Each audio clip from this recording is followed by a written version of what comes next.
Yesus pasal 3 ayat 14 sampai 21 tentang doa Paulus. Itulah sebabnya aku sujud kepada Bapa, yang daripadanya semua turunan di dalam surga dan di atas bumi menerima namanya. Aku berdoa supaya Ia menurut kekayaan kemuliaannya menguatkan dan meneguhkan kamu oleh rohnya di dalam batinmu, sehingga oleh imanmu Kristus diam di dalam hatimu dan kamu berakar serta dasar di dalam kasih. Aku berdoa supaya kamu bersama-sama dengan segala orang kudus dapat memahami betapa lebarnya dan panjangnya dan tingginya dan dalamnya kasih Kristus, dan dapat mengenal kasih itu sekalipun ia melampaui segala pengetahuan. Aku berdoa supaya kamu dipenuhi di dalam kepenuhan Allah. Bagi Dialah yang dapat melakukan jauh lebih banyak daripada yang kita doakan atau pikirkan, seperti yang ternyata dari kuasa yang bekerja dalam kita. Bagi Dialah kemuliaan di dalam jemaat dalam Kristus Yesus turun-temurun selama-lamanya. Amin. Perikop ini merupakan doa Paulus, bagaimana Paulus mendoakan para jemaat atau orang-orang yang dia layani, ya. Jadi doanya di sini sangat jelas sekali, ya. Karena Paulus sangat meyakini bahwa Kristus Yesus adalah jalan keluar, Dia adalah penyelamat umat yang percaya, orang yang mau hidup di dalam keyakinan iman kepada Kristus. Oleh sebab itulah Paulus menguatkan pelayanan jemaat yang ada di Efesus ini supaya kuat di dalam beberapa hal. Kita belajar mengenai doa Paulus ini. Yang pertama, ya, kita bisa lihat dari ayat yang ke-16. Yang pertama adalah aku berdoa supaya Ia menurut kekayaan kemuliaannya menguatkan dan meneguhkan kamu oleh rohnya di dalam batinmu, sehingga oleh imanmu Kristus diam di dalam hatimu dan kamu berakar serta dasar di dalam kasih. Ini firman Tuhan adalah supaya umat yang percaya pada Tuhan, ya, doa Paulus bahwa Tuhan akan menguatkan kita dan kita hidup di dalam kasih, ya. Kita hidup bertumbuh di dalam iman, pengenalan akan Tuhan, hidup yang benar di dalam Tuhan.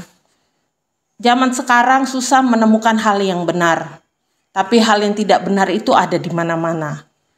Ya, melakukan kebenaran itu banyak tantangannya, tidak disukai, dibenci orang lain, atau dijauhi oleh keluarga, bahkan tidak diakui, bahkan dibuang, ya, karena kebenaran. Ya, tapi itulah konsekuensi dari kebenaran itu, karena mahal harganya untuk mendapatkan satu kebenaran, satu realita yang sesungguhnya. Firman Tuhan menjelaskan bahwa di dalam Tuhan kita harus berdoa untuk diberi kekuatan. Dan inilah juga yang kita selalu minta di dalam doa kita setiap hari. Terima kasih, mengucap syukur atas kekuatan, atas iman yang Tuhan sudah berikan kepada kita. Kadang-kadang kita hanya bersyukur ketika kita dapat berkat, kita bersyukur ketika proyek kita goal berhasil, kita bersyukur ketika kita jualan kita laku, laris, tetapi kita nggak bersyukur kita punya iman, saudara. Kadang-kadang kita tinggalkan, kita anggap itu hal remeh, hal kecil. Padahal dari imanlah bisa muncul segala sesuatu yang tidak bisa kita duga. Amin. Dari imanlah muncul jawaban doa kita yang selama ini kita nanti-nantikan. Ya. Jadi firman Tuhan ini katakan supaya kita menurut kekayaan dan kemuliaan Tuhan, menguatkan, meneguhkan kita di dalam Roh Kudus, dalam batin kita, diri kita, sehingga kita hidup berakar di dalam Kristus Yesus. Artinya kita bertumbuh menjadi orang yang mengerti akan kebenaran, melakukan kebenaran, tidak ikut-ikutan dengan orang lain. Saat orang lain melakukan dosa, kita tidak ikut-ikutan orang. Ya, karena banyak sekarang itu masalah ikut-ikutan orang. Ya, masalah orang bergaul dengan orang lain. Tadinya saya nggak merokok, karena bergaul dengan perokok jadilah saya perokok. Saya tidak main judi, bergaul dengan penjudi, jadilah saya penjudi. Itu namanya tidak jadi berkat, saudara. Berarti Anda belum bertumbuh di dalam Tuhan, belum paham Anda makna dari firman Tuhan. Karena apa? Untuk menghidupkan kebenaran itu perlu apa? Membangun dimensi dengan Tuhan setiap hari melalui doa saudara pribadi. Setiap hari. Setiap hari berarti pagi sampai malam hari harus ada doa pribadi. Karena teman minum, saya ikut minum walaupun sedikit. Itu namanya saudara tidak paham. Anak Tuhan melakukan kebenaran, tidak ada kata incip-incip dosa. Itu enggak ada. Sedikit demi sedikit lama-lama menjadi bukit. Dosa yang kecil sedikit demi sedikit lama-lama akan besar. Karena apa? Sudah terbiasa melakukan dosa itu. Oleh sebab itu, mari kita belajar berakar di dalam Kristus. Mari kita bertumbuh di dalam Kristus. Ini sudah tahun 2024 akan menutup tahun ini dengan tahun berkat yang baru 2025. Zaman kesulitan 2025, zaman kesusahan, banyak orang di PHK, perusahaan banyak bangkrut, tidak bisa membayar gaji. Kejahatan merajalela di mana-mana. Banyak yang tidak sesuai sponsor, tidak sesuai janji. Akhirnya orang menyerang satu dengan yang lain. Nah, inilah firman Tuhan. Oleh sebab itu teguhkanlah hati kita masuk di akhir zaman ini. Untuk apa? Kita diberi kekuatan menjalani hidup dari tahun ini sampai akan masuk tahun yang akan datang. Ya. Yang kedua, firman Tuhan katakan, aku berdoa supaya kamu bersama-sama dengan segala sesuatu dapat memahami betapa lebar dan panjangnya dan tingginya dan dalamnya kasih Kristus. Artinya apa? Yang kedua, kita harus belajar mensyukuri, memaknai hidup kita. Kita harus belajar untuk bersyukur dan berkata Tuhan itu baik. Lakukan segala sesuatu, pekerjaan Tuhan di dalam hidup kita itu banyak sekali. Kita harus mengakui bahwa ada Tuhan di dalam hidup kita. Banyak orang yang berhasil tapi tidak mengakui Tuhan. Saudara lihat, banyak sekali. Tapi kalau sudah sakit, Tuhan tolong aku. Apakah seperti itu anak Tuhan? Saya rasa itu hanya pura-pura, saudara. Anak Tuhan adalah bisa menyatakan Tuhan itu baik dalam segala hal, maupun dalam keadaan sakit, susah, maupun senang, maupun dalam keadaan duka ataupun sukacita. Ada Tuhan di situ. Oleh sebab itu anak-anak Tuhan melewati apapun, saya percaya Tuhan itu akan melihat dan Tuhan itu akan meneguhkan kita dalam doa-doa kita. Supaya apa? Kita bisa memahami betapa kasih sayang Tuhan yang begitu luar biasa melebihi isi dunia ini kepada kita. Itulah saya bilang kadang banyak sekali persoalan-persoalan kita hadapi. Oleh sebab itulah kita ada sampai hari ini karena kasih setia Tuhan. Dan kita harus mengakui ada Tuhan di dalam perjalanan hidup kita. Amin. Saya harus mengakui 30 tahun lebih Tuhan berjalan dengan saya. Dari saya lahir sampai sekarang. Itu bukan kuat gagah saya. Tapi karena Tuhan. Saya harus mengakui karya Tuhan. Bisa membuat saya hidup kuat. Karya Tuhan yang bisa membuat saya sehat sampai hari ini. Bisa melayani saudara. Tanpa karya Tuhan saya tidak mungkin bisa bertahan di sini, saudara. Karena apa janji di sini? Tidak ada. Meninggalkan segala sesuatu itu sangat sakit. Dibenci orang, gak disukai orang. Kita buat baik masih dianggap jahat, saudara. Itulah dunia ini. Oleh sebab itu, ya, untuk bertahan dalam Tuhan, menyadari betapa Tuhan berkuasa atas segala sesuatu di dalam kehidupan kita itu penting sekali. Amin. Ya, jadi kalau sampai sekarang saudara bisa ditolong Tuhan, keluar dari masalah, itu bukan karena kita hebat. Itu karena Tuhan punya inisiatif untuk menolong kita. Coba kalau Tuhan diam saja, sengsara kita, saudara. Siapa yang bisa menyelamatkan kita dari api neraka? Tidak ada, selain Tuhan sendiri yang menciptakan kita.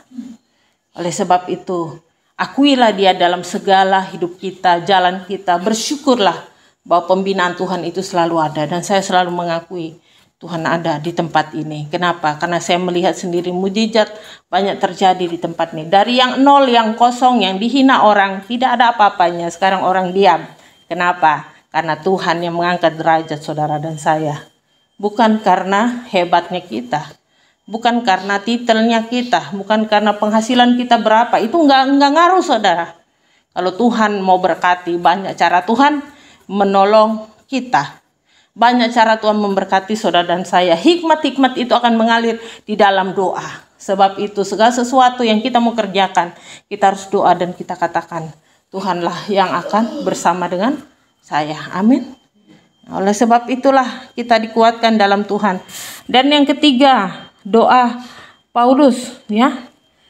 Dikatakan apa? Bagi dialah yang dapat melakukan lebih banyak dari apa yang kita doakan atau pikirkan, seperti yang terjadi dari kuasa yang bekerja di antara kita. Bagi dialah kemuliaan di dalam jemaat, di dalam Kristus Yesus, turun-temurun sampai selama-lamanya. Yang ketiga, Tuhan bekerja di dalam hidup kita. Tuhan bekerja setiap hari. Oleh sebab itu kembali lagi, kita harus memuji Dia, mengagungkan Dia. Mari angkat nyanyian pujian bagi Dia. Maupun saudara doa pribadi, angkat lagu pujianmu. Tidak perlu mau suara sumbang kek, mau suara kecil kek, suara besar kek. Yang penting bersuara. Amin. Mulut nih pakai memuji Tuhan. Kita hilangkan yang buruk di tahun ini. Kita akan masuk tahun yang akan datang ke depan. Pakai terus memuji Tuhan. Saya percaya Tuhan itu berkuasa, saudara. Kalau kau berkata setiap hari, saya sembuh, saya percaya mujizat itu terjadi. Asal imanmu janganlah kau goyah. Kalau sedikit kau lihat kanan kirimu kau goyah, kau tidak akan sembuh-sembuh. Karena kau ragu-ragu, tidak dapat apa-apa. Jelas. Firman Tuhan pun ajarkan demikian. Oleh sebab itulah kita belajar. Kalau kita berkata, saya orang hebat, saya orang sukses setiap hari dalam doa kita. Berkat Tuhan mengalir segala pintu, segala arah. Setiap hari saya berdoa. Ya puji Tuhan. Ada saja berkat Tuhan buat kita, saudara. Untuk membangun pelayanan ini. Saya percaya itu karena apa? Karena perkataan mulut kita ada kuasa, saudara. Makanya hati-hati. Ya, kita sebagai pelayan-pelayan Tuhan. Dan juga kita harus saling melihat, saling mengasihi. Jangan, mentang-mentang hamba Tuhan gak punya uang. Kita ini kan, siapa lu? Hati-hati lu. Jangan nanti Tuhan yang geserkan. Oleh sebab itu, kerjakanlah bagian kita masing-masing. Kerjakan dengan baik. Pahami, terbuka, ngomong, kasih tahu. Begini-begini, kasih tahu. Jangan simpan-simpan, saudara. Prinsip saya mengasihi orang, bukan menyimpan rahasia orang. Kalau saya mau tegur, saya tegur dia untuk kebaikannya. Prinsip saya hanya itu. Terserah orang mau bilang saya jahat kek, apa kek, nggak mengerti orang. Orang juga nggak pernah ngerti saya kok. Saya nggak pernah nuntut orang mengerti saya. Kita belajar dewasa segala sesuatu. Jangan dikit-dikit begini, dikit begitu. Iya. Kita harus belajar seperti doa Paulus ini. Mari kita terapkan dalam hidup kita. 3 hal tadi. Ya, doa-doa Paulus ini. Ya, di mana Paulus mengajarkan dalam doanya. Mari kita lakukan dalam hidup kita. Supaya kita kuat. Karena dunia ini banyak tawaran.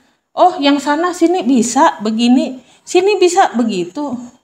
Maaf ya, kalau dipanji keselamatan itu ikut Tuhan tuh yang benar. Jangan main-main. Enggak setengah-setengah kita ikut Tuhan. Karena kita mau masuk surga, saudara. Amin. Manusia boleh berkata apa saja. Tuhanlah akan menentukan garis kehidupan kita. Saya percaya apapun terjadi ke depan, Tuhan sudah siapkan yang terbaik. Tapi Tuhan mau supaya kita anaknya belajar untuk punya iman, berjalan dengan iman. Karena kerikil dunia ini begitu tajam.